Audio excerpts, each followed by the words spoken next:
10 രൂപ നോട്ടിന്റെ പിറകുവശത്തു കാണുന്ന ഈ രഥചക്രം ഒഡീഷയിലെ കൊണാർക്ക് സൂര്യക്ഷേത്രത്തിലെയാണ്. 13-ാം നൂറ്റാണ്ടിൽ പൂർവഗംഗാ വംശത്തിലെ നരസിംഹ ഒന്നാമൻ എന്ന രാജാവാണ് ഈ ക്ഷേത്രം പണിതിരിക്കുന്നത്. ഇതുപോലത്തെ 24 ചക്രങ്ങൾ ഈ ക്ഷേത്രത്തിനു ചുറ്റും കാണാം. കൂടെ വാത്സ്യായന മഹർഷിയുടെ കാമശാസ്ത്ര രൂപങ്ങൾ ഇവിടെ കൊത്തിവച്ചിരിക്കുന്നു.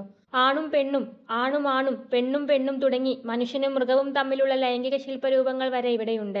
സൂര്യരഥം പോലെ 12 ജോഡി വലിയ ചക്രങ്ങളുള്ള 7 കുതിരകൾ വലിക്കുന്ന ഒരു രഥത്തിന്റെ ആകൃതിയിലാണ് ഈ ക്ഷേത്രം നിർമ്മിച്ചിരിക്കുന്നത്. ഈ ചക്രത്തിന്റെ നിഴൽ നിലത്ത് വീഴുന്നത് നോക്കി സമയം തിട്ടപ്പെടുത്താൻ സാധിക്കുമെന്നാണ് പറയപ്പെടുന്നത്. ഈ സൂര്യക്ഷേത്രം അതിന്റെ അതുല്യമായ ശില്പകലയ്ക്കും വാസ്തുവിദ്യയ്ക്കും പ്രശസ്തമാണ്.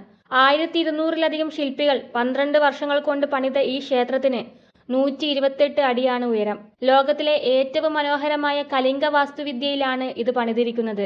ഇതിന്റെ നിർമ്മാണ സമയത്ത് ക്ഷേത്രത്തിന്റെ മുകളിൽ സ്ഥാപിക്കേണ്ടിയിരുന്ന കിരീടക്കല്ല് ശരിയായി സ്ഥാപിക്കാൻ ശില്പികൾക്ക് സാധിച്ചില്ല. പ്രധാന ശില്പിയുടെ മകനായിരുന്ന ധർമ്മപദ എന്ന 12 വയസ്സുള്ള ബാലൻ ആ കിരീടക്കല്ല് ശരിയായി സ്ഥാപിച്ചു. ഒരു ചെറിയ കുട്ടി ഇത് ചെയ്തു എന്ന് അറിഞ്ഞാൽ രാജാവ് ശില്പികളെ ശിക്ഷിക്കുമോ എന്ന ഭയം കാരണം ആ ബാലൻ ക്ഷേത്രത്തിൽ നിന്ന് ചാടി തന്റെ ജീവൻ ത്യജിച്ചു എന്നാണ് കഥ.